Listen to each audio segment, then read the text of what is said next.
ಕಳೆದ 30 ವರ್ಷಗಳಿಂದ ನಮ್ಮ ಕುಟುಂಬಕ್ಕೆ ಶಕ್ತಿ ನೀಡಿದ್ದೀರಿ. ನಿಮ್ಮನ್ನು ಕಡೆಗಣಿಸುವ ಮಾತೇ ಇಲ್ಲ. ಎಂದೆಂದಿಗೂ ನಿಮ್ಮೊಂದಿಗೆ ನಾವಿದ್ದೇವೆ, ಇದರಲ್ಲಿ ಅನುಮಾನ ಬೇಡ ಎಂದು ಜೆಡಿಎಸ್ ಯುವ ಘಟಕದ ರಾಜ್ಯಾಧ್ಯಕ್ಷ ನಿಖಿಲ್ ಕುಮಾರಸ್ವಾಮಿ ಭರವಸೆ ನೀಡಿದರು. ತಾಲೂಕಿನ ಕೂಡ್ಲೂರು ಶಿಶಿರ ರೆಸಾರ್ಟ್ನಲ್ಲಿ ತಾಲೂಕು ಜೆಡಿಎಸ್ ವತಿಯಿಂದ ಹಮ್ಮಿಕೊಂಡಿದ್ದ ಕಾರ್ಯಕರ್ತರ ಸಭೆ ಹಾಗೂ ಸದಸ್ಯತ್ವ ಅಭಿಯಾನಕ್ಕೆ ಚಾಲನೆ ನೀಡಿ ಮಾತನಾಡಿದರು. ರಾಜ್ಯದ ಎಲ್ಲೆಡೆ ಬಹುತೇಕ ಜಿಲ್ಲೆಗಳು ಹಲವಾರು ವಿಧಾನಸಭಾ ಕ್ಷೇತ್ರಗಳ ಮೊದಲನೇ ಹಂತದಲ್ಲಿ ಮೆಂಬರ್ಶಿಪ್ ಪ್ರಾರಂಭ ಆಗಿದೆ. ಈಗಾಗಲೇ ತುಮಕೂರು ಜಿಲ್ಲೆಯಲ್ಲಿ ಪ್ರವಾಸವನ್ನು ಕೈಗೆತ್ತಿಕೊಂಡು ಮುಗಿಸಿದ್ದೇವೆ. ಬಹಳ ಯಶಸ್ವಿಯಾಗಿ ಮುಖಂಡರುಗಳು ಕಾರ್ಯಕರ್ತರು ಸ್ಪಂದಿಸಿದ್ದಾರೆ. ಜನರೊಂದಿಗೆ ಜನತಾದಳ ಬಹುಶಃ ಇದೇನು ನಮಗೇನು ಹೊಸದೇನಲ್ಲ. ನಿರಂತರವಾಗಿ ಪಕ್ಷ ಜನರ ಜೊತೆ ಇದ್ದು ಬೆರ್ತು ಕಷ್ಟದಲ್ಲಿ ಪಕ್ಷ ಧ್ವನಿಯಾಗಿ ಕೆಲಸ ಮಾಡತಕ್ಕಂಥದ್ದು ಸನ್ಮಾನ್ಯ ದೇವೇಗೌಡರು ಸಾಹೇಬರ ಹೋರಾಟದಿಂದ ಇವತ್ತಿನ ಸನ್ಮಾನ್ಯ ಕುಮಾರಣ್ಣ ಅವರ ಕಾಲಘಟ್ಟದಲ್ಲೂ ನಿರಂತರವಾಗಿ ಮಾಡ್ಕೊಂಡು ಬಂದಿದ್ದೇವೆ. ಹಾಗಾಗಿ ಇವತ್ತು ಪ್ರಮುಖವಾಗಿ ತಾವು ಹೇಳಿದಂಗೆ ರಾಮನಗರ ಜಿಲ್ಲೆಯಲ್ಲಿ ಮೊದಲನೇದಾಗಿ ಇವತ್ತು ಚನ್ನಪಟ್ಟಣ ತಾಲೂಕಿನಿಂದಲೇ ಇವತ್ತೇನು ಮೆಂಬರ್ಶಿಪ್ ಅಭಿಯಾನವನ್ನು ಕೈಗೆ ಎತ್ಕೊಂಡಿದ್ದೇವೆ. ತಾಲೂಕು ಅಧ್ಯಕ್ಷರು ಜಯಮುತ್ತೂರವರು ಮತ್ತು ಈ ಭಾಗದ ಎಲ್ಲ ಪ್ರಮುಖ ಮುಖಂಡರ ಜೊತೆ ಮಾತನಾಡಿದ್ದೆ.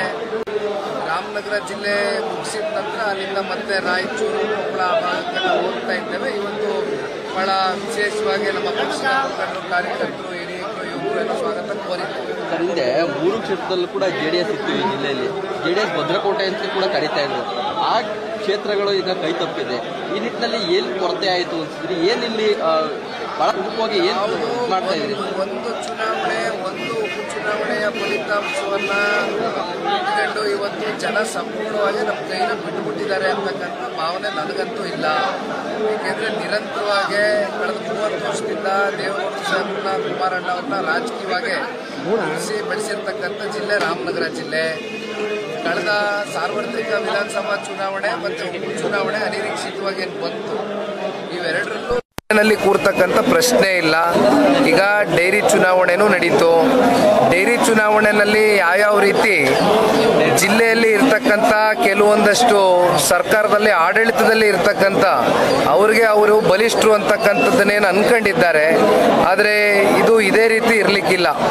ಜಯಮುತ್ತೂರ್ ಅವ್ರ ಚುನಾವಣೆ ಚನ್ನಪಟ್ಟಣದಲ್ಲಿ ಯಾವ ರೀತಿ ನಡೀತು ಅಂತಕ್ಕಂಥದ್ದು ಬಹುಶಃ ಇಡೀ ರಾಜ್ಯ ಗಮನಿಸಿದೆ. ಅಂತ ಒಂದು ಕೆಟ್ಟ ಚುನಾವಣೆ ಇತಿಹಾಸದಲ್ಲಿ ಎಂದೂ ಕೂಡ ನಡೆದಿಲ್ಲ. ಯಾವ್ಯಾವ ರೀತಿ ಸೂಪರ್ ಸೀಡ್ ಮಾಡ್ತಕ್ಕಂಥದ್ದು ಸೊಸೈಟಿಗಳನ್ನ, ಯಾವ್ಯಾವ ಸೊಸೈಟಿಗಳು ನಮ್ಮ ಹಿಡಿತದಲ್ಲಿದೆ, ಯಾರ್ಯಾರು ಜಯಮುತ್ತು ಅವ್ರ ಜೊತೆನಲ್ಲಿ ನಿಲ್ತಾರೆ ಅಂತಕ್ಕಂಥದ್ದನ್ನ ಎಲ್ಲವನ್ನ ಪರಿಗಣಿಸಿ ಯಾವ ರೀತಿ ಜಯಮುತ್ತು ಅವರ ಸೋಲ್ಗೆ ಕಾಂಗ್ರೆಸ್ನ ಸಂಪೂರ್ಣ ಎಲ್ಲ ಮಹಾನಾಯಕರುಗಳು ಕಾರಣಕರ್ತರಾಗಿದ್ದಾರೆ. ಒಂದು ಯಾವಾಗಲೂ ನಾನು ಹೇಳ್ತಾ ಇರ್ತೇನೆ, ಕಾಲಚಕ್ರ ತಿರುಗ್ತಾ ಇರುತ್ತೆ, ಅವಕಾಶಗಳು ಸಿಗುತ್ತೆ. ಪ್ರಜಾಪ್ರಭುತ್ವದಲ್ಲಿ ಜನ ಅವಕಾಶವನ್ನು ಕೊಡ್ತಕ್ಕಂಥ ಕೆಲಸ ಮುಂದಿನ ದಿನಗಳಲ್ಲಿ ಮಾಡ್ತಾರೆ. ನಾವು ಇದು ಯಾವುದಕ್ಕೂ ನಾವು ತಲೆ ಕೆಡಿಸ್ಕೊಳ್ತಕ್ಕಂಥ ಪ್ರಶ್ನೆ ಇಲ್ಲ. ಪ್ರಾಮಾಣಿಕವಾಗಿ ಪಕ್ಷ ಜಿಲ್ಲೆಯ ಸಮಗ್ರ ಅಭಿವೃದ್ಧಿ ಪರವಾಗಿ ನಮಗೆ ಅಧಿಕಾರ ಇರಲಿ ಇಲ್ಲದೆ ಹೋಗಲಿ ಕೆಲಸ ಮಾಡ್ಕೊಂಡ್ ಬಂದಿದ್ದೇವೆ, ಮುಂದೇನು ಕೂಡ ಮಾಡ್ತೇವೆ. ಹೇಗಿದೆ ಸರ್ ರೆಸ್ಪಾನ್ಸ್ ಜನರ ಜೊತೆ? ನಾಳೆ ಕನಕಪುರ ಕೂಡ ಮಾಡ್ತಾ ಇದ್ದೀರಾ? ನಾಳೆ ರಾಮನಗರ ಕನಕಪುರ 2 ಕಡೆ ನಿಗದಿಯಾಗಿದೆ. ಕಾರ್ಯಕರ್ತರು ಮುಖಂಡರುಗಳಲ್ಲಿ ಒಂದೇ ನಿಮಿಷ ಕಾರಣ ಕಾರ್ಯಕರ್ತರು ಮುಖಂಡರುಗಳಲ್ಲಿ ಬಹಳ ಒಂದು ಒಳ್ಳೆ ಉರುಪಿರ್ತಕ್ಕಂಥದ್ದನ್ನ ನಾವು ನೋಡ್ಬೋದು. ಇಲ್ಲಿ ಏನು ಇವತ್ತೇ ಸಾರ್ವತ್ರಿಕ ವಿಧಾನಸಭಾ ಚುನಾವಣೆ ಎದುರು ನೋಡ್ತಾ ಇಲ್ಲ. ಬಹಳ ಜನ ಅನ್ಕೊಂಡಿರ್ಬೋದು ಇನ್ನು 3 ವರ್ಷ ಇದೆಲ್ಲ ಚುನಾವಣೆಗೆ, ಈಗಲೇ ನಿಖಿಲ್ ಕುಮಾರಸ್ವಾಮಿ ಇಳಿದ್ಬಿಟ್ಟವನಲ್ಲ ಅಂತ. ನಾನಿವತ್ತು ಇಳಿದಿರ್ತಕ್ಕಂಥದ್ದು ಪಕ್ಷದ ಮುಖಂಡರು ಕಾರ್ಯಕರ್ತರು ಮುಂದೆ ಬರ್ತಕ್ಕಂಥ ಗ್ರಾಮ ಪಂಚಾಯತಿ ಚುನಾವಣೆ ಡಿಸೆಂಬರ್ ತಿಂಗಳಲ್ಲಿ ಏನು ಎದುರು ನೋಡ್ತಾ ಇದ್ದೇವೆ. ಜೊತೆಯಲ್ಲಿ ಜಿಲ್ಲಾ ಪಂಚಾಯತಿ ತಾಲೂಕು ಪಂಚಾಯತಿ ಚುನಾವಣೆಗಳಲ್ಲಿ ಒಂದ್ ಕಡೆ ಹಿರಿಯರು ಮತ್ತೆ ಬಹುತೇಕ ಇನ್ನೊಂದಷ್ಟು ಜನ ಯುವಕರನ್ನ ಕೂಡ ಈ ಬಾರಿ ಪಕ್ಷ ಗುರುತಿಸಿ ಒಂದು ಅವಕಾಶವನ್ನು ಕೊಡಬೇಕು ಅಂತಕ್ಕಂಥದ್ದು ಕೂಡ ತೀರ್ಮಾನ ಮಾಡಿದ್ದೇವೆ. ಆ ನಿಟ್ಟಿನಲ್ಲಿ ಎಲ್ಲರಲ್ಲೂ ಒಂದು ವಿಶ್ವಾಸ ಮೂಡಿಸ್ತಕ್ಕಂಥ ಕೆಲಸ ಮಾಡ್ತೀವಿ. ಸರ್, ಕಾಂಗ್ರೆಸ್ ಶಾಸಕರು ತಮ್ಮ ಅಸಹಾಯಕತೆಯನ್ನು ತೋರಿಸ್ಕೊಳ್ತಾ ಇದ್ದಾರೆ ಸರ್ಕಾರದ ವಿರುದ್ಧ. ಸಿಎಂ ಹತ್ರ ದುಡ್ಡಿಲ್ಲ, ನಾವು ಕೇಂದ್ರ ಬರೀಬೇಕು ಅಂತ ಪರಮೇಶ್ವರ್ ಅವರು ಹೇಳಿದ್ದಾರೆ. ರಾಜ್ಯ ಸರ್ಕಾರ ಎಸ್ ಟ್ಯಾಕ್ಸ್ ಅಂತ ಒಂದು ಹೊಸ ಎಸ್ ಟ್ಯಾಕ್ಸ್ ನೀತಿಯನ್ನು ಜಾರಿಗೆ ತಗೊಂಡು ಬಂದಿದ್ದಾರೆ ಈಗಾಗಲೇ. ಎಸ್ ಟ್ಯಾಕ್ಸ್ ಅಂತ ಅದು ಎಸ್ ಟ್ಯಾಕ್ಸ್ ಅಂದರೆ ನೀವು ಭಾಳ ಬುದ್ಧಿವಂತರಿದ್ದೀರಿ, ನಾವು ಅದನ್ನೇನು ಹೇಳೋದಿಲ್ಲ ಬಾಯ್ಬಿಟ್ಟು, ಅರ್ಥ ಮಾಡ್ಕೊಳ್ಳಿ. ಒಂದು ಕಡೆ ಗುತ್ತಿಗೆದಾರರಿಗೆ ಗುತ್ತಿಗೆ ಮೀಸಲಾತಿ ಕೊಡ್ತಕ್ಕಂಥದ್ದಕ್ಕೆ ಅಲ್ಲಿ ಆಗ್ತಕ್ಕಂಥ ಟ್ಯಾಕ್ಸು, ಮತ್ತು ಪಾಪ ಅಧಿಕಾರಿಗಳನ್ನ ವರ್ಗಾವಣೆ ಮಾಡ್ತಕ್ಕಂಥದ್ದಕ್ಕೆ ಅದಕ್ಕೊಂದು ಟ್ಯಾಕ್ಸು, ಮತ್ತು ತಾವೇ ಹೇಳ್ದಂಗೆ ಭಾಳ ಜನ ಇವತ್ತು ಪಕ್ಷದ ಶಾಸಕರ ಒಂದು ಅಸಹಾಯಕತೆ ಯಾವ ರೀತಿ ಇದೆ, ಒಂದು ವಸತಿಯನ್ನು ಇವತ್ತು ಅವ್ರು ತೊಗೊಳ್ಬೇಕು ಅಂತಕ್ಕಂಥದ್ದಾದರೆ ನೇರವಾಗಿ ಹೋಗಿ ಪಾಪ ಸ್ವಪಕ್ಷೀಯರೇ ಆ ಮಂತ್ರಿಗಳನ್ನ ಭೇಟಿಯಾದಂಥ ಸಂದರ್ಭದಲ್ಲಿ ಅವ್ರಿಗೆ ತಗೊಳ್ಳೋಕ್ಕಾಗ್ತಾ ಇಲ್ಲ. ಅದರಲ್ಲಿ ಮತ್ತೆ ಮಿಡ್ಲ್ ಮ್ಯಾನ್ಗಳ ಮೂಲಕ ಪಾಪ ಅವರ ಏನು ಪಂಚಾಯತಿ ಅಧ್ಯಕ್ಷರುಗಳು ಅವ್ರ ಲೆವೆಲಲ್ಲಿ ಇರ್ತಕ್ಕಂಥವ್ರು ಅವ್ರ ಕಡೆಯಿಂದ ಇವತ್ತು ಹೋಗಿ ವಸತಿಯನ್ನು ಪಡ್ಕೊಳ್ತಕ್ಕಂಥ ಕೆಲಸ ಆಗ್ತಾ ಇದೆ. ಇವೆಲ್ಲ ನೋಡಿದಾಗ ಸರ್ಕಾರ ಎಲ್ಲಿಗೆ ಬಂದು ನಿಂತಿದೆ ಅಂತಕ್ಕಂಥದ್ದು ಇವತ್ತು ವಿರೋಧ ಪಕ್ಷ ಮಾತನಾಡ್ತಕ್ಕಂಥದ್ದಲ್ಲ, ಸ್ವಪಕ್ಷೀಯರೇ ಮಾತನಾಡ್ತಾ ಇದ್ದಾರೆ. ಬಹುಶಃ ಮುಂದೆ ಈ ರಾಜ್ಯ ಸರ್ಕಾರ ಎಲ್ಲೋಗಿ ನಿಲ್ಲಿಸ್ತಾರೆ ನಮ್ಮ ರಾಜ್ಯವನ್ನ ಅಂತಕ್ಕಂಥದ್ದು ನಮ್ಗೆ ಅರ್ಥ ಆಗ್ತಾ ಇಲ್ಲ. DK ಶಿವಕುಮಾರ್ ಸುರೇಶ್ ಅವರ ಆಶೀರ್ವಾದ ಇದ್ರೆ ಅನುದಾನ ಸಿಗುತ್ತೆ ಅಂತ ಬಾಲಕೃಷ್ಣ ಅವರು ಹೇಳ್ತಾರೆ. ಎಲ್ಲಿದೆ ಆಶೀರ್ವಾದ? ಯಾರ ಆಶೀರ್ವಾದ ಇದೆ? ಆಶೀರ್ವಾದ ಇದ್ದಿದ್ರೆ ಮತ್ತೆ ಯಾಕೆ ಪಾಪ ಸ್ವಪಕ್ಷೀಯರೇ ಓಪನ್ ಆಗಿ ಹೇಳ್ತಾರೆ. ಅಲ್ಲಿ ನೋಡಿದ್ರೆ ಮೊಳಕಾಲ್ಮೂರು ಶಾಸಕರು ಅವ್ರ ಪಾಪ DK ಶಿವಕುಮಾರ್ ಅವ್ರ ಆಶೀರ್ವಾದ ಇರೋರಿಗೆ ಮಾತ್ರ ಅನುದಾನ ಸಿಗ್ತಾ ಇದೆಯಂತ. ಒಲಿ ಅವ್ರಿಗಾದ್ರೂ ಸಿಕ್ಲಿ ಪಾಪ, ಅವ್ರೇನಾರು ಆ ಲಿಸ್ಟಲ್ಲಿ ಇದಾರ ಅಥವಾ ಅವರು ಆ ಲಿಸ್ಟಲ್ಲಿ ಇಲ್ವ ನಮ್ಗೆ ಗೊತ್ತಿಲ್ಲ, ಅಥವಾ ಸುಮ್ಮನೆ ಹಿಂಗೆ ಬೊಗಳೆ ಭಾಷಣ ಗೊತ್ತಾಗ್ತಾ ಇಲ್ಲ ನಮಗೆ. ಸರ್ಕಾರ ಯಾಕೆ ಈ ತರ ತಾರತಮ್ಯ ಮಾಡ್ತಿದೆ ಅಂತ ಅವ್ರು ಹೇಳೋ ಪ್ರಕಾರ ಹೋದ್ರು ತಾರತಮ್ಯ ಅಲ್ವಾ ಸರ್? ಒಬ್ರು ಆಶೀರ್ವಾದ ಇದ್ದವ್ರು ಸಿಗುತ್ತೆ, ಇಲ್ಲ ಅಂದ್ರೆ ಸಿಗಲ್ಲ ಅನ್ನೋದು. ಎಲ್ಲಿ ಯಾರಿಗೇನು ಸಿಕ್ಕಿದೆ ಅಣ್ಣ, ಯಾರಿಗೇನು ಸಿಕ್ಕಿದೆ? ಈಗ ವಿಶೇಷ ಅನುದಾನ ಕೊಡ್ತೀವಿ ಅಂತ ಹೇಳ್ತಾರೆ. ಮುಖ್ಯಮಂತ್ರಿಗಳು ನೋಡಿದ್ರೆ ಮೊನ್ನೆ ರಾಯಚೂರಲ್ಲಿ ಕೂತ್ಕೊಂಡು ಯಾವ ವಿಶೇಷ ಅನುದಾನದ ಬಗ್ಗೆ ಚರ್ಚೆ ಮಾಡ್ತಾ ಇದ್ದೀರಿ ಅಂತ ಕೇಳ್ತಾರೆ.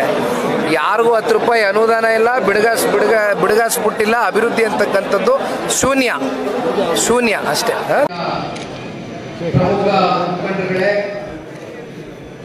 ಎಲ್ಲ ಪಕ್ಷದ ನಿಷ್ಠಾವಂತ ಕಾರ್ಯಕರ್ತ ಬಂಧುಗಳೇ, ಪಕ್ಷದ ಎಲ್ಲ ಕಟ್ಟಾಳುಗಳೇ, ಇಂದಿನ ಜನರೊಂದಿಗೆ ಜನತಾದಳ ಕಾರ್ಯಕ್ರಮದಲ್ಲಿ ರಾಮನಗರ ಜಿಲ್ಲೆಯಿಂದ ಈ ಕಾರ್ಯಕ್ರಮಕ್ಕೆ ಒಂದು ಚಾಲನೆಯನ್ನು ಕೊಡಬೇಕು ಅಂತಕ್ಕಂಥ ತೀರ್ಮಾನ ಮಾಡಿದ ಬಳಿಕ ಪಕ್ಷದ ಎಲ್ಲ ನಮ್ಮ ವೇದಿಕೆ ಮೇಲೆ ಕುಳಿತಿರ್ತಕ್ಕಂಥ ತಾಲೂಕು ಅಧ್ಯಕ್ಷರು ಜೈಮುತ್ತಣ್ಣ ಅವರು, ಮತ್ತೊಬ್ರು ಸನ್ಮಾನ್ಯ ದೇವೇಗೌಡರು ಸಾಹೇಬರು, ಕುಮಾರಣ್ಣ ಅವರ ಕಾಲ್ಗಡದಿಂದ ಇಲ್ಲಿವರೆಗೂ ನಿರಂತರವಾಗಿ ನಮ್ಮ ಜೊತೆಯಲ್ಲಿ ಸಹಕಾರವನ್ನ ಕೊಡ್ತಾ ನಮ್ಮಂತ ಯುವಕರಿಗೆ ಏನಾದ್ರು ಸಣ್ಣ ಪುಟ್ಟ ತಪ್ಪುಗಳಾದಂತ ಸಂದರ್ಭದಲ್ಲಿ ತಿದ್ದಿ ಬುದ್ಧಿ ಹೇಳ್ತಕ್ಕಂಥ ದೇವರಾಜಣ್ಣ ಅವರಿದ್ದಾರೆ. ಮತ್ತೆ ಮತ್ತೊಬ್ಬರು ಯುವ ಮುಖಂಡರು ಪ್ರಸರಣ್ಣ ಅವರು ಕೆಲವೊಂದಷ್ಟು ಸಲಹೆಗಳನ್ನ ಕೊಟ್ಟಿದ್ದಾರೆ. ಅದನ್ನ ಖಂಡಿತವಾಗ್ಲೂ ಮನಸ್ಸಿನಿಂದ ಸ್ವೀಕಾರವನ್ನ ಮಾಡ್ತೇನೆ, ಸ್ವಾಗತ ಕೋರ್ತೇನೆ ಸಲಹೆಗಳಿಗೆ. ಮತ್ತೊಬ್ರು ಗೋವಿಂದಹಳ್ಳಿ ನಾಗರಣ್ಣ ಅವರು, ಅಜಯಣ್ಣ ಅವರು, ಭಾನುಪ್ರಕಾಶ್ ಅಣ್ಣ ಅವರು, ಏಲಕ್ಕಿಗೌಡರು, ಗಂಗಳ್ಳಿ ಕೃಷ್ಣೇಗೌಡರು ಬಹಳ ಹಿರಿಯರು. ನಾವು ಯಾವಾಗಲೂ ಹೇಳ್ತಾ ಇರ್ತಾರೆ, ನೀವು ಹೆಚ್ಚಾಗಿ ಪುಸ್ತಕಗಳನ್ನ ಓದಬೇಕು, ನಾನು ಹೆಚ್ಚು ಪುಸ್ತಕಗಳನ್ನ ನಿಮಗೆ ಕೊಡ್ತೇನೆ, ನೀವೆಲ್ಲ ಮುಂದೆ ಈ ಪಕ್ಷವನ್ನ ರಾಜ್ಯದಲ್ಲಿ ನಡೆಸಬೇಕಾಗಿರ್ತಕ್ಕಂಥವ್ರು ಎಲ್ಲ ತಿಳುವಳಿಕೆಯನ್ನ ನೀವು ಮೂಡಿಸ್ಕೊಳ್ಬೇಕು ಅಂತಕ್ಕಂಥದ್ದನ್ನ ಅವರು ಕೂಡ ನನಗೆ ಇಡೀ ಸಲಹೆಯನ್ನು ಕೊಡ್ತಾ ಇರ್ತಾರೆ. ಮತ್ತೆ ರಾಜ್ಯ ಮಟ್ಟದಿಂದ ಇವತ್ತು ಮಹಿಳಾ ಘಟಕದ ಅಧ್ಯಕ್ಷರಾಗಿರ್ತಕ್ಕಂಥ ರಶ್ಮಿ ಅಕ್ಕ ಅವರು ಕೂಡ ನನ್ನ ಜೊತೆಯಲ್ಲಿ ತುಮಕೂರು ಜಿಲ್ಲೆಯಿಂದ ಕೂಡ ಪ್ರವಾಸದಲ್ಲಿ ನಿರಂತರವಾಗಿ ಕೈಯನ್ನ ಜೋಡಿಸಿದ್ದಾರೆ. ನಾನು ಮುಂದೋಗಕ್ಕೆ ಮುಂಚೆ ರಶ್ಮಿ ಅಕ್ಕ ಅವರಿಗೆ ಒಂದು ಮಾತನ್ನ ತಿಳಿಸಲಿಕ್ಕೆ ಬಯಸ್ತೇನೆ. ಇವತ್ತು ಬಹಳ ಜನ ಇಲ್ಲಿ ತಾಯಂದಿಗಳು ಎಲ್ಲ ನಮ್ಮ ಅಕ್ಕತಿಗೆಯರು ತುಂಬಾ ಜನ ಬಂದಿದ್ದೀರಮ್ಮ. ಇವತ್ತು ರಾಜ್ಯದಲ್ಲಿ ಅತಿ ಹೆಚ್ಚು ಇವತ್ತೇನಾದ್ರೂ ಒಂದು ಪರ್ಸೆಂಟೇಜ್ ಪಾಪ್ಯುಲೇಷನ್ ಹೊಂದಿರತಕ್ಕಂಥದ್ದು ಗಂಡ ಹೆಣ್ಣಿಗಿಂತ ಹೆಣ್ಮಕ್ಳು ಜಾಸ್ತಿ ಇದ್ದಾರೆ. 1% ಗಂಡ ಹೆಣ್ಣಿಗಿಂತ 1% ಹೆಣ್ಮಕ್ಳು ಜಾಸ್ತಿ ಇದ್ದಾರೆ. ಹಾಗಾಗಿ ಅವನ್ನ ನಾವು ವಿಶ್ವಾಸಕ್ಕೆ ತಗೊಂಡು ಹೋಗ್ತಕ್ಕಂಥ ಕೆಲಸವನ್ನ ಮಾಡಬೇಕು. ಪಕ್ಷವನ್ನ ನೀವು ಇನ್ನೂ ಬಲವಾಗಿ ಮುಂದಿನ ದಿನಗಳಲ್ಲಿ ಸಂಘಟನೆ ಮಾಡಬೇಕು ಅಂತ ಕೇಳ್ತಾ, ಮತ್ತೆ ಇಲ್ಲಿ ಬಾಬಣ್ಣ ಅವರು ಕೂತಿದ್ದಾರೆ, ಜಯರಾಮಣ್ಣ ಅವರಿದ್ದಾರೆ, ಮಾದೇವಣ್ಣ ಅವರಿದ್ದಾರೆ, ಮಂಜೂರ್ ಅವರಿದ್ದಾರೆ, ಎಲ್ಲರೂ ಕೂಡ ಇದ್ದೀರಿ, ಎಲ್ಲರೂ ಕೂಡ ಪ್ರಮುಖರೇ.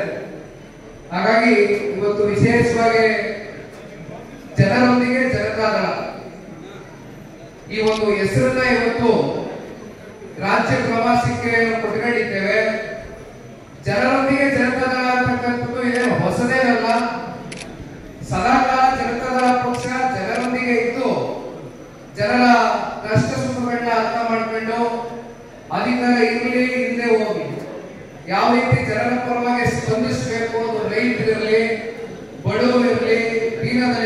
ಇರಲಿ, ನೊಂದಿರ್ತಕ್ಕಂಥ ಯಾವುದೇ ವರ್ಗಗಳಿರ್ಬೋದು, ಜಾತ್ಯತೀತ ತತ್ವ ಸಿದ್ಧಾಂತಗಳಿಗೆ ಸನ್ಮಾನ್ಯ ದೇವೇಗೌಡರು ಸಾಹೇಬರು ಇವತ್ತಿನವರು ನಿರಂತರವಾಗಿ ಯಾವುದೇ ಸಮುದಾಯ, ಜಾತಿ, ವರ್ಗ, ಧರ್ಮ ಅಂತಕ್ಕಂಥದನ್ನ ಭೇದ ಭಾವವನ್ನ ಮಾಡ್ತಿಲ್ಲ, ಎಲ್ಲರನ್ನೂ ಕೂಡ ವಿಶ್ವಾಸವಾಗಿ ಕಾಣ್ತಕ್ಕಂಥ ಕೆಲಸ ಸದಾಕಾಲ ಜನತಾದಳ ಪಕ್ಷ ಮಾಡಿದೆ. ಬಹುಶಃ ಇವತ್ತು ಈ ಒಂದು ಕಾರ್ಯಕ್ರಮಕ್ಕೆ ಜೆಪಿ ಭವನದಲ್ಲಿ ಚಾಲನೆಯನ್ನ ಕೊಟ್ಟರು ಪಕ್ಷದ ವರಿಷ್ಠ ಸನ್ಮಾನ್ಯ ದೇವೇಗೌಡರು ಸಾಹೇಬರು ಹಾಗೂ ರಾಜ್ಯದ ಮಾಜಿ ಮುಖ್ಯಮಂತ್ರಿಗಳು. 2 ಬಾರಿ ಚನ್ನಪಟ್ಟಣ ತಾಲೂಕಿನಲ್ಲಿ ನಿಮ್ಮೆಲ್ಲರ ಸಹಕಾರ, ಪ್ರೀತಿ, ವಿಶ್ವಾಸ, ಆಶೀರ್ವಾದದಿಂದ ಶಾಸಕರಾಗಿ ಆಯ್ಕೆ ಮಾಡಿದ್ರಿ. 2ನೇ ಬಾರಿ ರಾಜ್ಯದ ಮುಖ್ಯಮಂತ್ರಿಗಳಾಗಿ ಮಾಡಿರ್ತಕ್ಕಂಥ ಕೀರ್ತಿ ಚನ್ನಪಟ್ಟಣ ತಾಲೂಕಿನ ಪ್ರತಿಯೊಬ್ಬ ಮಹಾಜನರಿಗೆ ಸೇರಬೇಕು ಅಂತ.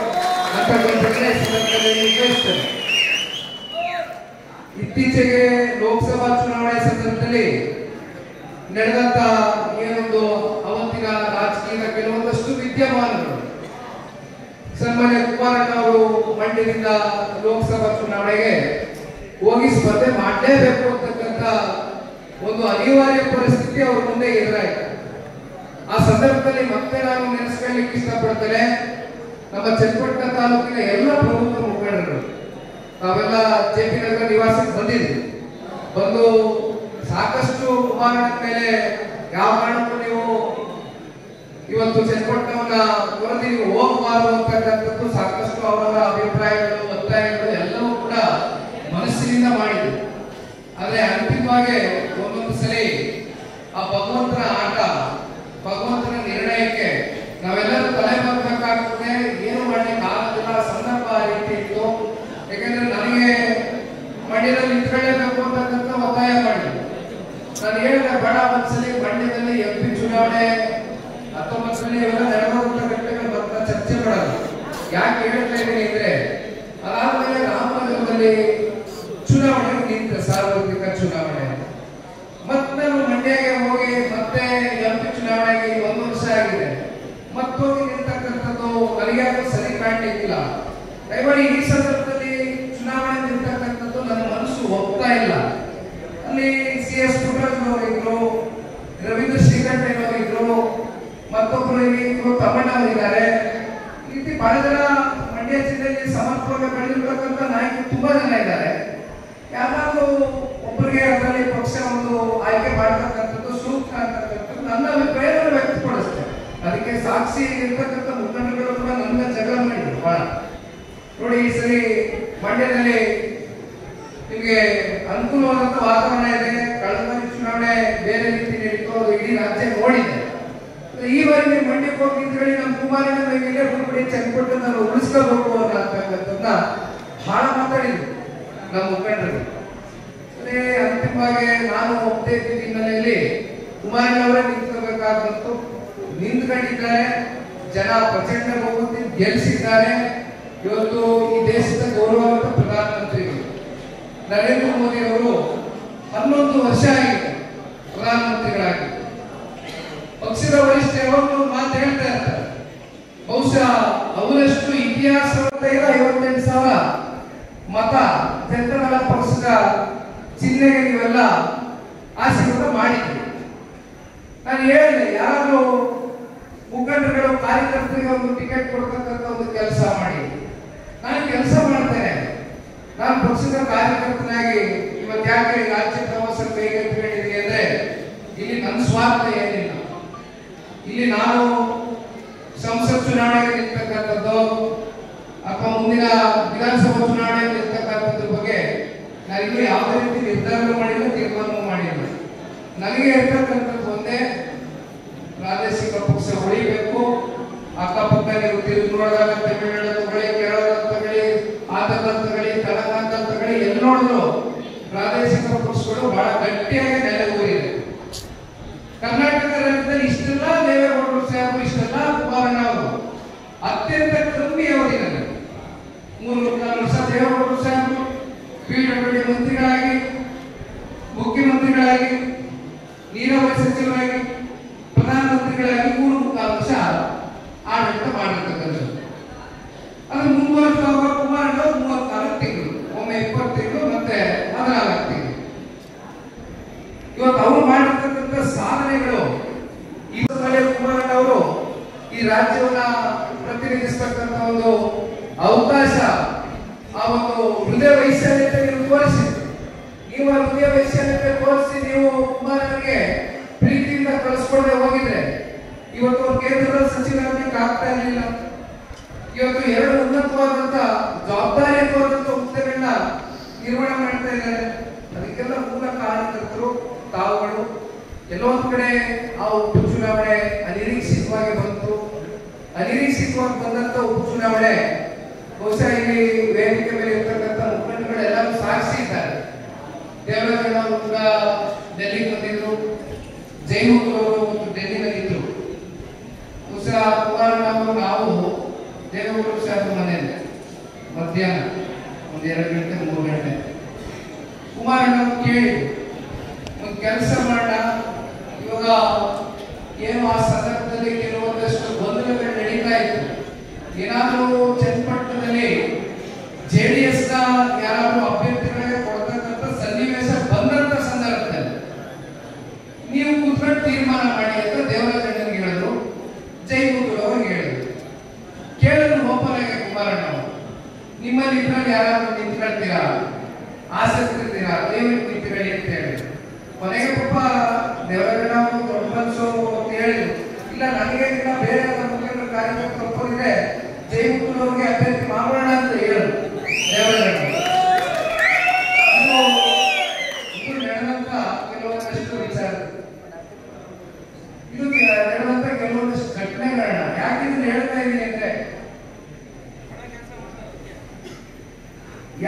ಹೇಳ್ತಾ ಇದ್ದೀನಿ ಅಂದ್ರೆ, ತುಂಬಾ ಜನ ರಾಜ್ಯದಲ್ಲಿ ಕೆಲವೊಂದು ಕಡೆ ನಿಖಿಲ್ ಕುಮಾರಸ್ವಾಮಿಗೆ ಈ ಉಪಚುನಾವಣೆ ನಿಲ್ಲಬೇಕಾಗಿತ್ತ, ಅಷ್ಟು ಈ ಹುಡುಗರಿಗೆ ಚುನಾವಣೆಯಲ್ಲಿ ನಿಲ್ತಕ್ಕಂಥದಕ್ಕೆ ಆಸಕ್ತಿಯನ್ನ ನಾನೇ ವಹಿಸಿಕೊಳ್ಳತಕ್ಕಂಥದ್ದು ನನ್ನ ಮೇಲೆ ಒಂದು ಆಪಾದನೆ ಇದೆ. ಇವತ್ತು ನಾವೇನೇ ಹೇಳ್ಬೋದು, ಇವತ್ತು ನನ್ನ ಮೇಲೆ ಆಪಾದನೆ ಬಂದಿದೆ. ಪಾಪ ಹೇಳಿದ್ರೆ ಕಾರ್ಯಕರ್ತರು ಕೊಡಬಹುದಾಗಿತ್ತಲ್ಲ, ಅವಾಗ ಹೇಳಿದ್ರು ಮುಖಂಡರುಗಳೆಲ್ಲ JP ನಗರದಲ್ಲಿ ಎಷ್ಟು ನನ್ನ ಮೇಲೆ ಒತ್ತಾಯ ಮಾಡಿದ್ರು ಅಂತಕ್ಕಂಥದ್ದು ಅವರೇ ಸಾಕ್ಷಿ ಇದ್ದಾರೆ. ನಾನೇನು ಹೇಳ್ತಕ್ಕಂಥದ್ದೇನು ಬೇಡ. ಸೋಲ್ಬೇಕಾದ್ರೆ ಮಾತ್ರ ಕಾರ್ಯಕರ್ತರು, ಗೆಲ್ತಕ್ಕಂಥ ವಾತಾವರಣ ಇದ್ರೆ ದೇವೇಗೌಡರು ಕುಟುಂಬದವ್ರು ಬರ್ಬೇಕಾ? ಈ ಪ್ರಶ್ನೆ ಉದ್ಭವ ಆಗ್ತದೆ. ದಯವಿಟ್ಟು ಸೋಲು ಗೆಲ್ಲುವಂತಕ್ಕಂಥದ್ದು ನಿಮ್ಮ ಕುಟುಂಬ ಎಲ್ಲ ನೋಡಿದೆ. ಎಲ್ಲವನ್ನ ಸಮಚಿತವಾಗಿ ತಗೊಂಡು ಹೋಗ್ತಕ್ಕಂಥ ಭಗವಂತ ಶಕ್ತಿಯನ್ನು ನಿಮ್ಗೆ ಕೊಟ್ಟಿದ್ದಾರೆ. ಬಹುಶಃ ಇತಿಹಾಸಕ್ಕೆ ಒಂದು ಕಚ್ಚುಕ್ಕೆ ಆದಂತ ಚುನಾವಣೆ, ಇತಿಹಾಸ ತರೀಲಿಕ್ಕೆ ಆಗದೆ ಇರ್ತಕ್ಕಂಥ ಚುನಾವಣೆ ಯಾವ ರೀತಿ ನಡೀಬೇಕು? ಪ್ರಜಾಪ್ರಭುತ್ವದಲ್ಲಿ ಪಾರದರ್ಶಕವಾಗಿ ಚುನಾವಣೆ ನಡೀಬೇಕು. ಆದ್ರೆ ಯಾವ ರೀತಿ ಚುನಾವಣೆ ನಡೀತು ಈ ಬಾರಿ ಡೈಲಿ ಚುನಾವಣೆ, ಅದರಲ್ಲೂ ಚನ್ನಪಟ್ಟಣದಲ್ಲಿ ಯಾವ ರೀತಿ ನಡೀತು? ಜೈಮೂರ್ ಅವರು ಇಲ್ಲಿ ಬಹುತೇಕ ಬಳಗರೆ ತಾಲೂಕಿನಲ್ಲಿ ಅತಿ ಹೆಚ್ಚು ಹಾಲನ್ನ ಉತ್ಪಾದನೆ ಮಾಡ್ತೀರಿ, ಹಾಲನ್ನ ಡೈರಿಗೆ ಹಾಕ್ತೀರಿ, ಆದ್ರಿಂದ ನಿಮ್ಮ ಜೀವನೋಪಾಯವನ್ನ ಕಟ್ಕೊಂಡಿದ್ದೀರಿ, ಬದುಕನ್ನ ಕಟ್ಕೊಂಡಿದ್ದೀರಿ. ಇವಾಗ ಏನ್ ನಡೀತು? ಜೈಮೂರ್ ಅವರು 2 ಬಾರಿ ಗೆಲ್ಲಿಸಿ ನಿರ್ದೇಶಕರಾಗಿ ಆಯ್ಕೆ ಮಾಡಿ 3ನೇ ಚುನಾವಣೆಯಲ್ಲಿ ನಿಂತ್ಕೊಂಡ್ರು. ಅವರೇ ಪಾಪ ನಿಂತ್ಕೋಬೇಕು ಅಂತ ನಮ್ಮ ಮುಖಂಡರುಗಳನ್ನು ಕೇಳಿದ್ರು, ನೀವೇನಾದ್ರೂ ಇಂಟ್ರೆಸ್ಟ್ ಹಿಡಿದೀರಾ, ನಿಂತ್ಕೊತೀರಾ, ನಿಮ್ಮಲ್ಲಿ ಏನಾದ್ರು ಆಸಕ್ತಿ ಇದ್ರೆ ನಾವು ಬಿಟ್ಕೊಡ್ತೀವಿ ಅಂತ ಅವ್ರು ಚರ್ಚೆ ಮಾಡಿದ್ರು. ಬಟ್ ಅಂತಿಮವಾಗಿ ಯಾರು ಮುಂದೆ ಹೋದಂತ ಸಂದರ್ಭದಲ್ಲಿ ನಿಮ್ಮನ್ನು 2 ಬಾರಿ ಜನ ಆಯ್ಕೆ ಮಾಡಿದ್ದಾರೆ, ನಿಮಗೆ ವಿಶ್ವಾಸ ಇರೋದ್ರಿಂದ ಆಯ್ಕೆ ಮಾಡಿದ್ದಾರೆ. 3ನೇ ಬಾರಿನೂ ಯಾವುದೇ ರಾಜಕೀಯ ಕುತಂತ್ರಕ್ಕೂ ಮೀರಿ ಜನ ನಿಮ್ಗೆ ಆಶೀರ್ವಾದ ಮಾಡ್ತಾರೆ, ನೀವು ನಿಂತ್ಕೊಳ್ಳಿ ಅಂತ ಪಾಪ ನಮ್ಮ ಪಕ್ಷದ ಮುಖಂಡರೆಲ್ಲ ಅವ್ರ ಜೊತೆ ಸಹಕಾರ ಕೊಟ್ಟು ಪ್ರಾಮಾಣಿಕವಾದ ಅದರಲ್ಲಿ ಪ್ರಶ್ನೆ ಇಲ್ಲ, ಅದ್ರಲ್ಲಿ ಬೇರೆಯವ್ರು ಮಾತೇ ಇಲ್ಲ. ಆದ್ರೆ ಜೈಮೂರ್ ಅವರು ಎಲ್ಲಿ ಗೆದ್ದುಬಿಡ್ತಾರೆ ಅಂತಕ್ಕಂಥ ಒಳಗಡೆ ಅವ್ರಿಗೆ ಏನು ಗೊತ್ತಿತ್ತಲ್ಲ. ಜೈಮೂರ್ ಯಾವ ರೀತಿ ಕಳೆದ 2 ಬಾರಿ ನಿರ್ದೇಶಕರಾಗಿ ಕೆಲಸ ಮಾಡಿದ್ರು ಅಂತ ಅದನ್ನ ನೋಡಿ ಸಹಿಸ್ಲಿಕ್ಕಾಗಲಿಲ್ಲ. ವಾಮಮಾರ್ಗವನ್ನೇ ಹೇಳಿದ್ರು. ಯಾವ ರೀತಿ ಸೊಸೈಟಿಗಳು ಜೈಮೂರ್ ಅವರ ಪರವಾಗಿರ್ತಕ್ಕಂಥ ಸೊಸೈಟಿಗಳನ್ನ ಗುರುಸ್ತಕ್ಕಂಥದ್ದು, ಸೂಪರ್ ಸೀಡ್ ಮಾಡ್ತಕ್ಕಂಥದ್ದು, ಅವರನ್ನ ಡಿಸ್ಕ್ವಾಲಿಫಿಕೇಶನ್ ಮಾಡ್ತಕ್ಕಂಥ ಕೆಲಸಕ್ಕೂ ಕೂಡ ಕೈ ಹಾಕಿದ್ರು. ಪಾಪ ಒಂದ್ ಕಡೆ ಚುನಾವಣೆ ಮಾಡೋದು, ಇನ್ನೊಂದು ಕಡೆ ಕೋರ್ಟ್ ಕಚೇರಿ ಆಗಿತ್ತು. ಈ ರೀತಿ ನಡೆಸ್ಕೊಂಡ್ರು ಕಾಂಗ್ರೆಸ್ನವರು.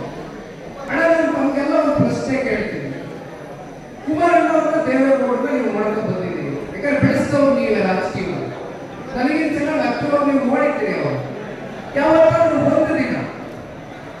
ದಿನ ಯಾರಾದ್ರೂ ಸ್ಥಳೀಯ ಚುನಾವಣೆಗಳಲ್ಲಿ ಅವರ ಅಧಿಕಾರವನ್ನು ದುರುಪಯೋಗ ಮಾಡಿಕೊಂಡು ಹಸ್ತಕ್ಷೇಪವನ್ನು ಮಾಡತಕ್ಕಂಥ ಒಂದು ಉದಾಹರಣೆ ಇದೆಯಾ? ಎಂದೂ ಕೂಡ ಬಂದಿಲ್ಲ ಕುಮಾರಣ್ಣ. ಜೆಡಿಎಸ್ ಅಧ್ಯಕ್ಷ HC ಜಯಮುತ್ತು, ಮುಖಂಡರಾದ ಪ್ರಸನ್ನ ಮಾತನಾಡಿದರು. ಜೆಡಿಎಸ್ ವಕ್ತಾರ ಮಹೇಶ್ ಗೌಡ ಸ್ವಾಗತಿಸಿ ವಂದಿಸಿದರು. ಇವತ್ತು ನಮ್ಮ ಪಕ್ಷದ ಸದಸ್ಯತ್ವ ನೋಂದಣಿ ಇದೆಯಲ್ಲ, ನಾವು ಪ್ರತಿ ಗ್ರಾಮಕ್ಕೆ ತೆರಳಿ ಬುಕ್ ಹಾಕೊಂಡೆ ಬುಕ್ ಮುಖಾಂತರ ನಮ್ಮ ಮೆಂಬರ್ಶಿಪ್ ಅನ್ನು ಮಾಡ್ತಾ ಇದ್ವಿ. ಇವತ್ತು ಮೋಸ್ಟ್ಲಿ ಕರ್ನಾಟಕದಲ್ಲಿ ವಿಶೇಷವಾಗಿ ಪ್ರಾದೇಶಿಕ ಪಕ್ಷ ಒಂದು ಮಿಸ್ಕಾಲ್ ಕೊಟ್ಟಂತ ಸಂದರ್ಭದಲ್ಲಿ ಇವತ್ತು ಸದಸ್ಯತ್ವವನ್ನು ಪಡಿಬೇಕು, ಎಲ್ಲರಿಗೂ ಅನುಕೂಲ ಆಗಬೇಕು. ಗ್ರಾಮಾಂತರ ಎಲ್ಲ ಪಕ್ಷದ ಮುಖಂಡರು ಕಾರ್ಯಕರ್ತರು ಹೆಚ್ಚಿನ ಸಂಖ್ಯೆಯಲ್ಲಿ ಸದಸ್ಯರನ್ನು ಪಡಿಬೇಕು. ಇವತ್ತು 58 ದಿನಗಳ ಕಾಲ ಇವತ್ತು ಇನ್ನು 3 ವರ್ಷ ಚುನಾವಣೆ ಪಕ್ಷವನ್ನು ಸಂಘಟನೆ ಮಾಡಬೇಕು ಅಂತ ಹೇಳಿ ಇವತ್ತು ಇಡೀ ರಾಜ್ಯ ಪ್ರವಾಸವನ್ನ ಇವತ್ತು ನಿಖಿಲ್ ಕುಮಾರಣ್ಣ ಇವತ್ತು ಮಾಡ್ತಾ ಇದ್ದಾರೆ. ಆದ್ರೆ ಪ್ರತಿ ತಾಲೂಕಲ್ಲೂ ಕೂಡ ಅದ್ಭುತವಾಗಿ ಇವತ್ತು ಯಶಸ್ಸನ್ನು ನಾವು ಇವತ್ತು ಮಾಡ್ತಾ ಇದ್ದ ಮಾಧ್ಯಮದಲ್ಲಿ ಇವತ್ತು ನೋಡ್ತಾ ಇದ್ದೇವೆ. ಅದೇ ರೀತಿ ಇವತ್ತು ಚನ್ನಪಟ್ಟಣದಲ್ಲೂ ಕೂಡ ಒಟ್ಟು ಇವತ್ತು ನಮ್ಮ ಮುಂದೆ ಚನ್ನಪಟ್ಟಣದಲ್ಲಿ ಇವತ್ತು ಸದಸ್ಯತ್ವ ನೋಂದಣಿ ಮಾಡುವಂಥದ್ದು ಜನತಾದಳ ಜನತೆಯೊಂದಿಗೆ ಇರುವಂತಹ ಪಕ್ಷ ಅಂತ ಹೇಳಿ ಇವತ್ತು ಇಡೀ ರಾಜ್ಯದಲ್ಲಿ ತೋರಿಸ್ಕೊಡ್ಬೇಕು. ಮುಂದಿನ ದಿನಗಳಲ್ಲಿ ಇವತ್ತು ಪ್ರಾದೇಶಿಕ ಪಕ್ಷ ಉಳಿಬೇಕು ಅಂತ ಹೇಳಿ ಇವತ್ತು ಇಡೀ ರಾಜ್ಯ ಪ್ರವಾಸ ಇವತ್ತು ನಿಖಿಲ್ ಕುಮಾರಣ್ಣ ಮಾಡ್ತಿದ್ದಾರೆ. ಅದ್ರ ಜೊತೆಯಲ್ಲಿ ಕೂಡ ಇವತ್ತು ನಮ್ಮ ಪಕ್ಷದ ಮುಖಂಡರುಗಳು ಇವತ್ತು ಈ ಎಂತ ಸರ್ಕಾರ ನಮಸ್ಕಾರ ತಿಳಿಸ್ತಾ, ಇವತ್ತು ಏನು ಈ ಮಿಸ್ಕಾಲ್ ಅಭಿಯಾನ ಹಾಕಿದ್ದೀವಿ ರಾಜ್ಯಾದ್ಯಂತ ಎಲ್ಲ ಗೊತ್ತಿರುತ್ತೆ. ಇದೆಲ್ಲ ಒಂದು ನಮ್ಮ ಜೆಡಿಎಸ್ ಪಾರ್ಟಿ ಇದೆ. ರಾಮನಗರ ಜಿಲ್ಲೆಯಲ್ಲಿ ನಮ್ಮ ಏನು ಕಾರ್ಯಕರ್ತರಿದ್ದಾರೆ, ಯಾವುದೇ ಕಾಂಗ್ರೆಸ್ ಆಗಿರಲಿ ಬಿಜೆಪಿ ಆಗಿರಲಿ ಇಂಥ ಕಾರ್ಯಕರ್ತರು ಸಿಗಲ್ಲ, ಇದು ಗೊತ್ತಿರುತ್ತದೆ. ನಾವೇನು ಮಿಸ್ಕಾಲ್ ಅಭಿಯಾನ ಮಾಡುವಂಥ ಅವಶ್ಯಕತೆ ಇಲ್ಲ. ಯಾಕೆಂದರೆ ಅಂಥ ಒರಿಜಿನಲ್ ಕಾರ್ಯಕರ್ತರು ನಮ್ಮ ಪಕ್ಷದಲ್ಲಿ ಹೋಗ್ತಾರೆ. ನಿಮ್ಮೆಲ್ಲರೂ ಬೇಕಾಗಿರುವಂಥದ್ದು ಒಂದು ಪ್ರೀತಿಯ ವಿಶ್ವಾಸ, ಒಂದು ಅವರು ಯಾವಾಗ ಫೋನ್ ಮಾಡಿದಾಗ ಅವರು ಒಂದು ಒಳ್ಳೆಯ ನಾವೇನು ಮಾಡ್ತೀವಿ ಅವ್ರಿಗೆ ಫೋನ್ ಮಾಡಿದಾಗ ಅವರು ಒಂದು ರೆಸ್ಪಾನ್ಸ್ ಕೊಡೋದು ನಿಮಗೆಲ್ಲರೂ ಬೇಕಾಗಿರುವಂಥದ್ದು. ನಾನು ನಿಖಿಲ್ ಅವರಿಗೆ ಒಂದೇ ಮಾತು, ಇವತ್ತು ನಿಖಿಲ್ ಅವರು ನಮ್ಗಿಂತ ಚಿಕ್ಕವರು. ಇವತ್ತು ಈ ಪಕ್ಷ ನಿಮ್ಗೆ ಗೊತ್ತಿರೋಕ್ಕೆ ನಿಮಗೆ ಮುಂದೆ ಸಿಎಂ ಆಗುವಂಥ ಪ್ರತಿಯೊಂದು ಲಕ್ಷಣಗಳಿದೆ.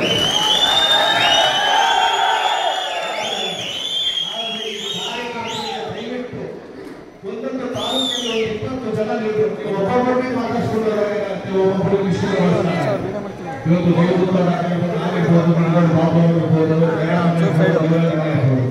ಪ್ರತಿಯೊಬ್ಬರು ಒಂದು ತಾಲೂಕಿಗೆ 20 ಇಟ್ಕೊಂಡು ಯಾವುದೇ ಕಾರಣಕ್ಕೂ ಯಾವುದೇ ಸಂವಾದ ಬರ್ತಾರೆ. ನಾವು ಒಂದಕ್ಕೆ ಫೋನ್ ರೆಸ್ಪಾನ್ಸ್ ಮಾಡಿಲ್ಲ ಅಂದ್ರೆ ನಾವು ಅವರಿಗೆ ಮುಖ ತೋರಿಸಕ್ಕಾಗಲ್ಲ. ನಮ್ಮನ್ನ ನಿರ್ವಹಣೆ ಮಾಡಬೇಕಾಗಿದ್ದ ಜವಾಬ್ದಾರಿ ನಿಮ್ಗೆ ಗೊತ್ತಿರೋದು. ನೀವು ನಮ್ಮನ್ನು ನಿರ್ವಹಣೆ ಮಾಡಿದ್ರೆ ನಮ್ಮಿಂದ ಅವ್ರು 20 ಜನ ನಮ್ಗೆ ಬರ್ತಾರೆ. ಹಾಗಾಗಿ ಏನ್ ಜೆಡಿಎಸ್ ಕಾರ್ಯಕರ್ತರು ನಿಮಗೆಲ್ಲ ಬರುವಂಥದ್ದು ರಕ್ತ ಕೊಡು ಕೊಟ್ಟೆ ಕೊಡು ಜೆಡಿಎಸ್ ಕೊಟ್ಟು ಹೋಗಲ್ಲ. ಒಂದು ಪ್ರೀತಿ ವಿಶ್ವಾಸ ಬೇಕು ಹೊರತು ಇನ್ನೇನು ಹಣದ ಆಫೀಸ್ ಆಗಲಿ ಇನ್ನೊಂದಾಗಲಿ ಈ ಜೆಡಿಎಸ್ ಕಾರ್ಯಕರ್ತರ ಅವಶ್ಯಕತೆ ಇಲ್ಲ. ಇವ್ರನ್ನ ಕರೆಯಂತ ಮಾಡಿಸ್ಕೊಂಡ್ರೆ ಯಾವ ಡಿ.ಕೆ. ಶಿವಕುಮಾರ್ ಯಾವ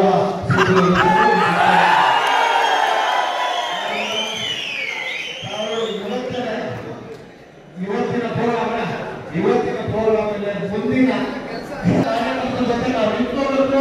ಕಾರ್ಯಕರ್ತರ ನಾವು ಇದಕ್ಕೆ ಕೂಡ ಇಲ್ಲಿ ಜೆಡಿಎಸ್ ಪಕ್ಷದ ಭಾವ ಆಮೇಲೆ ಅಂತ ನಾನು ಕೇಳಬೇಕು.